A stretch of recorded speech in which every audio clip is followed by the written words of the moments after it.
আপনাদের কাছে প্রকাশ হয়ে গেলে এই স্টেজে কথা বলতে দিতেন না। আমার অপরাধের যদি গন্ধ বের হইতো, গোনার যদি গন্ধ থাকতো, দুর্গন্ধের কারণে ডানে বামে আমার অতিথিরা বসে আছেন, সভাপতি বসে আছেন, কেউ বসে থাকতো না। এমন অনেক অপরাধ আছে পৃথিবীর কেউ জানেন না। জানেন কে? আল্লাহ রাব্বুল আলামিনের চোখ তো ফাঁকি দিতে পারি নাই। আল্লাহ রাব্বুল আলামিন সব দেখেন, সব শোনেন, সব জানেন। আল্লাহ রাব্বুল আলামিন আমাদের হিসাব দিবেন। পরকালের ময়দানে বলবেন, ইকরা কিতাবাকা কাফা বিনাফসিকাল ইয়াউমা আলাইকা হাসিবা। পড়ো তোমার কিতাব। এই কিতাব হাতে ধরিয়ে দিবেন, দিয়ে বলবে পড়ো তোমার কিতাব। পড়ে তুমি তোমার হিসাব করে দাও। তোমার হিসাব করার জন্য তুমি যথেষ্ট। প্রতিটা পৃষ্ঠায় পৃষ্ঠায় অপরাধ আছে না নাই? সকালবেলা ফজরের নামাজ জামাতে পড়েছি কতজন? নিজেদের বিবেকের কাছে প্রশ্ন করেন। পবিত্র কোরআন পড়ে দিনের শুরুটা করেছি কতজন? নিজেদের বিবেকের কাছে প্রশ্ন করেন। আল্লাহর হুকুম মেনে চললাম কতজন? নিজের বিবেকের কাছে প্রশ্ন করেন।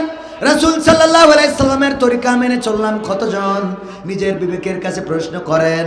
আল্লাহ না করুন যদি আজকের দিনটা আমাদের শেষ দিন হয়ে যায়, আগামীকাল আল্লাহর সামনে কি নিয়ে দাঁড়াবেন একটু চিন্তা কি করেছেন? আছে? আগামীকালকে আল্লাহ যদি তার সামনে দাঁড় করান, কি দেখাবেন আল্লাহর কাছে? যে আল্লাহ, আমার 20 বছর, 30 বছর, 40, 50, 60 বছরের জিন্দেগিতে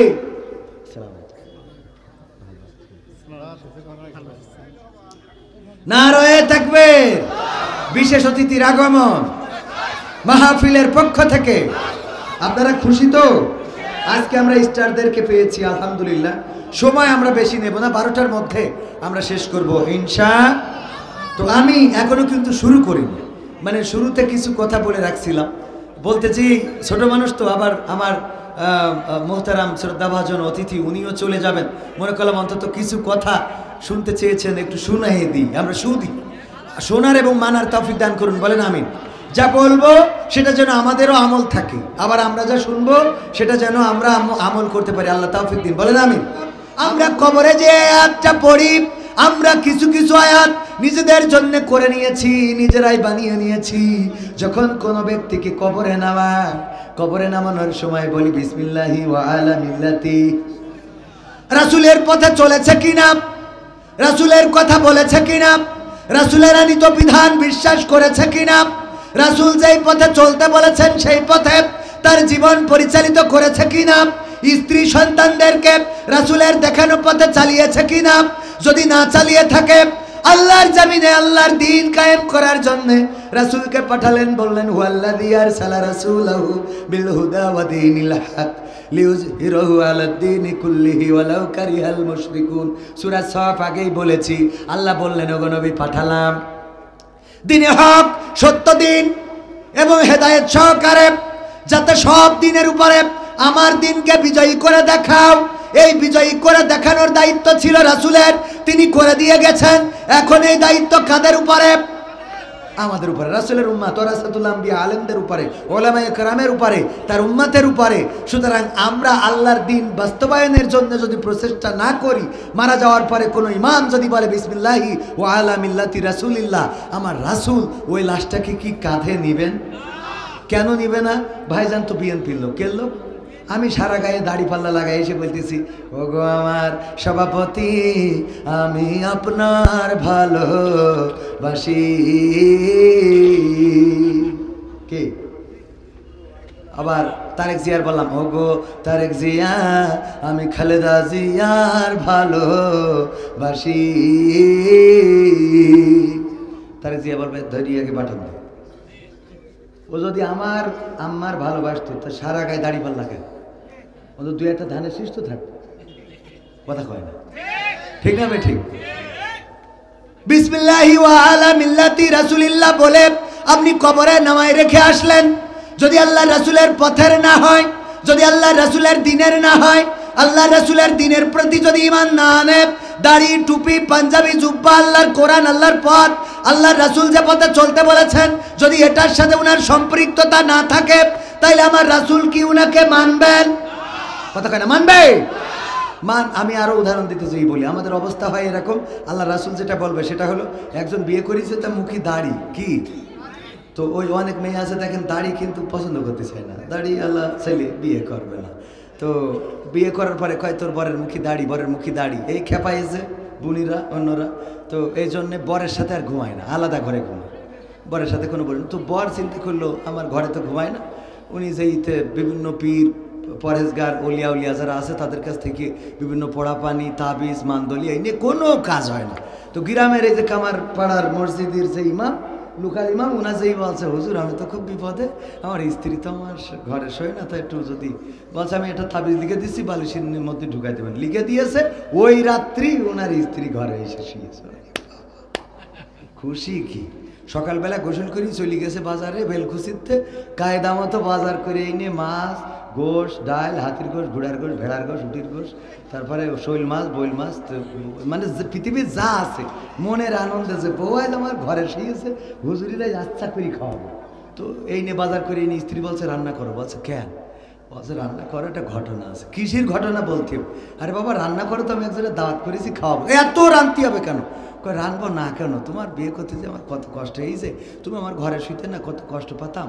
তো আমি ওই কত 8 রশি 13 রশি ফুরফুরা চরমনাই হেফাজত ইসলাম, জামাত ইসলাম, বিএনপি, আওয়ামী লীগ সব জায়গাতে তাবিজ করে দেখেছি, কাজ হয়নি। কামারপাড়া মসজিদের ইমাম সাহেব তাবিজ করে দেস, ওই রাতে তুমি আমার ঘরে এসে শুই যাও, এই জন্য হুজুর একটু দাওয়াত করতে আইছি।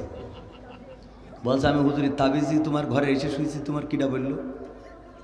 কালকেই তো তুমি আমার ঘরে এসে শুনলে। কালকে ঘরে এসে শুয়েছি কে জন্য, তো শুনবা না কে জন্য? বলছে কাল যে ঘরে শুই ওই ঘরে শিংকাইটি চোর ঢুকেছিল, তো চোর ঢুকে এক এক করে সব নিয়ে গেছে, ঘরের মধ্যে যে সোনা দানা গয়না গাটি আইলা শাইলা বাইলা যা ছিল সব নিয়ে যেয়ে লাস্টে খালি আমি একা আছি। ওমা দেখে আমার দেখি 8 চোখি তাকাইছে, আমি মনে করলাম আমারও কে নিয়ে যায়, তাই ভয়তে তোমার ঘরে আসলাম। বলছে আমার স্ত্রী রে তুই তো ঠিকই সেই আমার ঘরে এসে শুলি, তাই একটু আগে আসলি তো অন্তত মাল কিছু রক্ষা করতে পারতাম। কথা বোঝেননি? আল্লাহর নবী এই কথাই বলবেন, ওগো আল্লাহর বান্দা তুমি সেই তো বিসমিল্লাহি ওয়া আলা মিল্লাতি রাসূলিল্লাহ, ঠিকই তো আল্লাহর নামে আমার কান্দে তুলে দেছে, তো অন্তত একটু আগে আসলি তো আমি তোমার নিয়ে সুপারিশ করতে পারতাম, ঠিক না বেঠে? যখন মরি গেছে নামাজ নাই রোজা নাই, রোজার মাসে তো রে বাবা হ্যাঁ আগা গুড়া রোজা থাকে, কি গুড়া? আগা গুড়া, মানে প্রথমটা আর লাস্টেরটা, মাঝখানে সব ফাঁকা ফাঁকা, ঠিক না বেটে? আছে না নাই? রোজার মাসে রোজা নাই, নামাজ নাই, হজ নাই, জাকাত নাই, আল্লাহ রাসূলের কান্দে। তবে এখনকার ইমামদেরও কৈফিয়ত দিতে হবে যদি ওই যে বেগে, তবে ইমাম যারা বোঝে ওরা আবার একটু খোঁজ নাই, কয় যে মারা গেছে সে কোনপন্থী, তা যদি কয় ভারতপন্থী তাহলে বলে বিসমিল্লাহি ওয়া আলা মিল্লাতি নরেন্দ্র মোদী, আল্লাহর নামে নরেন্দ্র মোদীর কান্দে দিলাম, যা পারে ও করবে না, বোঝেননি? আর যদি আমেরিকা পন্থী হয় তাহলে বলে বিসমিল্লাহি ওয়া আলা মিল্লাতি ডোনাল্ড ট্রাম্প, ও নিয়ে যা পারে করুক। রাসূলের কান্দে তুলে আমি দায়ী হতে, কারণ রাসূলের পথে চলিনি, রাসূলের কান্দে তুলে দেবো কি করে, ঠিক না বেঠে? যাই হোক ভাইয়ারা আমার, সূরা তাহার 55 নম্বর আয়াত আমরা কবরে যেয়ে পড়ি, কিন্তু আমরা একদিনও ভাবি নাই কেন এই আয়াতটা কবরে যেয়ে পড়ব। আয়াতের সরল অর্থ হলো, একেবারে আঞ্চলিক বাংলার অর্থ হলো, গো মানুষ তোমাকে এই মাটি থেকে আল্লাহ সৃষ্টি করেছে, আবার এই মাটিতে ঢুকাবে, আবার একদিন এই মাটি থেকে জীবন্ত করে উঠাবে কার সামনে? তো মরে গেছে যে ওরে যখন এই কথা বলেন, ও তো কয় যে তোদের থাপড়ায় দাঁত খুলি দেওয়ার দরকার, আমার তো খেলা পায় না, তোদের হিসাব তোরা কর, ঠিক না বে ঠিক? আমার তো খেলা পায় না, আমি তো আজ মরে গেলাম, আমার এই কথা শোনাই লাভ আছে? কথা কয় না। ধরেন যে একজনের পা ভেঙে গেছে, তা পা ভেঙে গেলি ওর প্লাস্টার করে না? করে না। প্লাস্টার করি পায়ে দড়ি বেঁধে টানটানি করে থুই দিয়েছে। এখন যদি আমার সভাপতি যাই বলে যে বাইক জোরে চালাতি নেই, জোরে চালালি পা ভেঙে যায়, পা ভাঙলি প্লাস্টার করে করি দড়ি বেঁধে খাটের সাথে টানটানি করে থুই দেয় যাতে সোজা হয়, ও বলবে এই কথা আমার বলি লাভ কি, আমি তো জোরে চালাই, পা ভেঙেতে কিল্লা পথে, পাতালে যায়নি, হাসপাতালে আছে। কথা কয় না। বরং এখনো যে অ্যাক্সিডেন্ট করেনি তারা একটু বইলি সাবধান করেন যে যেন একটু আস্তে ফিরে গিয়ার দাও, লাইলাতুল ফেব্রুয়ারি এত জোরে মারার দরকার নেই, ঠিক না বেঠে? এত জোরে গিয়ার মারি না তাহলে পা ভাঙবে, হাসপাতালে যাবা, প্লাস্টার করি টাঙাইতে হবে। এই কথা যে অ্যাক্সিডেন্ট করিনি তাকে বলতে হবে। কথা ঠিক আছে তো বাজার? যে অ্যাক্সিডেন্ট করেছে তার যদি বুঝান তাহলে ওর মেজাজ খারাপ হবে না? তো কবরে যেই যখন পড়েন নামানোর সময় বিসমিল্লাহি ওয়া আলা মিল্লাতি রাসূলিল্লাহ, আমার ধারণা ওই মুর্দা যদি কোনোভাবে কাফনেতে হাতটা বের করতে পারতো থাবা একটা বসাই দিত। যে তুই আমার সাবধান করতেছিস, অথচ তুই এখন যে দোকানে বিড়ি টানবি, কথা কয় না। লাশ মাটিতে থিয়ে এসে দোকানে সিরিয়ালের সামনে বসে ঈদ খাই, পরিমণির লাগাও, ঠিক না বেশি? ওর বলে এইছিল যে মাটিতে তোর বানাইছে, মাটিতে ঢুকে মাটিতে উঠাবে, ওর সাবধান করেছে। ওই বাসা পরিমণিরটাও দেয় একটু, পরিমণিরটা লাগাও, ঠিক না বেঠিক? আছে না নাই? তাইলে আপনি সাবধান তো হওয়ার দরকার আপনার, বরং ওর দরকার ছিল পড়া উল্টো এগের কাছে, যে বিসমিল্লাহ কি মিনহা খালাকনাকুম ওয়া ফিহা নুঈদুকুম ওয়া মিনহা নুখরিজুকুম তাহরাতান উখরা। এই আল্লাহর বান্দা বাড়ি যেয়ে সাত দোকানে বসিস নে, কারণ এই মাটিতে বানাইছে আমার মতো ঢুকাবে, আবার একদিন এখানতে উঠাবে, উঠে বাটাম টানবে বলে। কথা কি বোঝা গেছে? তাহলে এই আয়াতটা আমরা কবরে নিয়ে যেয়ে লাগালাম কেন? কারণ হইলো আমাদের শেখ হাসিনা যেমন লাগাইলো লাকুম দিনুকুম ওয়ালিয়া দিন, সব পাক খালি এই আয়াতটা লাগায়, কথা কয় না? যে ধর্ম নিয়ে কোনো জবরদস্তি নেই, যার ধর্ম সে করো। ও ঠাকুর ঘরে যাইয়ে বলো ওম শান্তি নমো নমো, মা দুর্গা ঘোড়ায় চড়ে এসেছে, কথা কয় না? মানে ওইটা লাগবে। ওই আয়াতের ব্যাখ্যা কোনতে কমনে নিয়ে যে কোথার পানি কোথায় লাগাইছে। I go up we go down, I go up we go down, বলছে কি হইস, বলছে গো ডাউনই উই লেগেছে, তাই দেখি গরু খানছে। I go up we go down, এই হইল ওর বাংলা। তো যাই হোক, এখন সব মিলাইয়ে অত কথার দিকে না যাই, এই আয়াতটা আমরা কবরে যে পড়ি, এই পড়া যাবে না, কবরে পড়া যাবে না। পড়তে হবে কনে, একটু শিখাই দেবো আপনাদের, শিখাই দেবো। কবরে পড়া যাবে না বলতে ডাইরেক্ট নিষিদ্ধ না, মানে পড়লে গুনাহ হবে তাও না, বেদাতও না, এটা দাঁত। অনেকে আবার সব কাজের মধ্যে বেদাত খোঁজে, এরম আছে না? না, ক্যারাম বোর্ড খেলে, ওর কোনোদিন বলিনি যা জানতেছে চলো মসজিদে যাই। তাস খেলে, ওর কোনোদিন বলিনি খেলা বাদ দাও চলো মসজিদে যাই। সিগারেট খাই, ওর কোনোদিন বলিনি বিড়ি ফেলো চলো মসজিদে যাই। বরং মসজিদে যাইতে বলে হাত কানে বান্ধি যাও, এনে বাঁধতে হবে, আছে না? আমি নাচতে বললি খা, জোরে বলতে হবে, জোরে বললে কেন? এগুলো আছে না? নাই, এইগুলো নিয়ে মাথা ফাটাফাটি করে। মসজিদও আলাদা, এইগুলো মাঝহাবপন্থীদের, এইগুলো আহলে হাদিসের, মালা মাযহাবীদের। এরা মসজিদ বানাইছে না বানায় না? এক ইমাম সাহেব এক মসজিদ ইমামকে করতে যেয়ে শোনে যে এইখানে দুই গ্রুপ আছে, যখন আহলে হাদিসের গ্রুপ পাওয়ার পায় তখন মাযহাবপন্থীদের দাম থাকে না, মাযহাবপন্থীরা যখন পাওয়ার পায় আহলে হাদিসদের দাম থাকে না। ও যাই শুনেছে যে হাত বান্ধা নিয়ে, আমিন বলা নিয়ে, এগুলো নিয়ে খুবই গোলমাল হয়।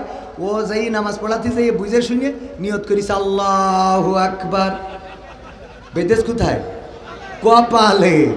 লোকজন বলছে এতদিন তো তাও আমাদের দ্বন্দ্ব ছিল, হাত তো তাও লিমিটের মধ্যে ছিল, একটা পুকির পরে নাই, নিচে নাবিতি বেঁধে, এ তো সব বাউন্ডারি ক্রাস করি একেবারে বর্ডারে বেঁধে দিয়েছে। হাত বেঁধেছে কোথায়? কপালের পরে। ইমাম সাহেব বললে ইমাম সাহেব আমরা আহলে হাদিস আর মাযহাবপন্থী, যাই হোক দুই পন্থী, আমরা এতদিন বিভেদ করেছি, এটা ঠিক আছে হাত বাঁধা নিয়ে, কিন্তু হাত তো এতদিন তো ওই যে কি বিপদ সীমার মধ্যে ছিল, এখন তো বিপদ সীমা পারেই গেছে। কপালে বাঁধলেন কেন? বলছে কপালে বাঁধিছি এই মসজিদে ইমামতি করতে এসে যা শুনলাম তাতে করি কপালে বাঁধা ছাড়া কোনো রাস্তা নেই, কারণ বুক আর নাভি দুই এই জায়গার ইমামরা কেউ ঠিক করতে পারেনি। আমি চিন্তা করি দেখলাম বুক আর নাভি কিয়ামত পর্যন্ত ঠিক করা সম্ভব না, আগে কপালটা ঠিক করি। কথা কি বোঝা গেছে? আগে ঠিক করা লাগবে কি?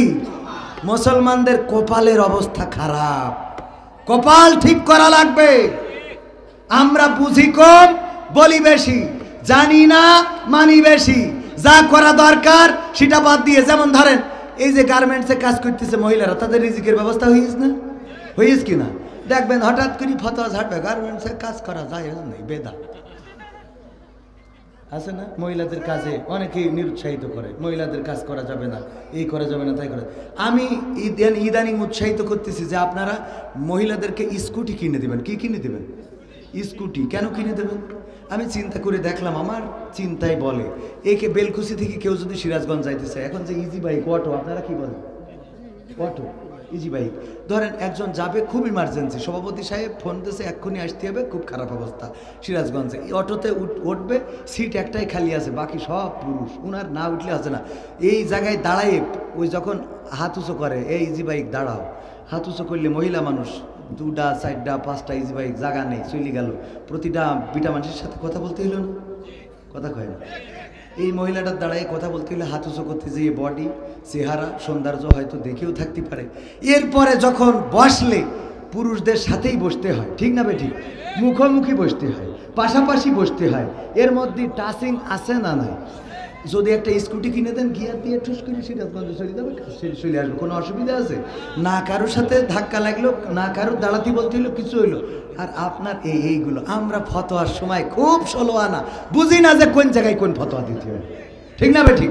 মুরব্বীরা মসজিদে যায়, আমার সব আর কষ্ট দিয়ে অনেক ভালো লাগলো আসা, কিন্তু এখন আর থাকা না না আপনার আমি তো মনে করছিলাম আরো আগে চলে যাওয়া, আমরা আর আধা ঘন্টা পরে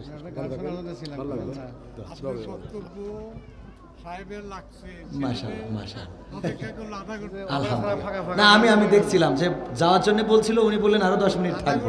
শুক্রিয়া, অনেক অনেক ফাঁকা ফাঁকা। এখনো তো গজল শুরু করিনি, আপনি সভাপতি, আপনি করেন। আপনারও কি গার্মেন্টস রয়েছে? আর একটা জলসা দিচ্ছে, আমি এখনো শেখ হাসিনার কথা বললাম না। আচ্ছা, আপনি শুনতে শুনতে যাবেন ইনশাআল্লাহ। পালাবো না পালাবো পালাবো না, হবে ইনশাআল্লাহ। আধা ঘন্টা এখন আছে। আমার আলাউদ্দিন ভাই আবার ওয়াজ করতে চলে এসেছে। ভাই আমারও ওয়াজ করবে, আমার শেষে উনি ওয়াজ করবে, আমি চলে যাবো। আল্লাহ কবুল করুন, বলেন আমি।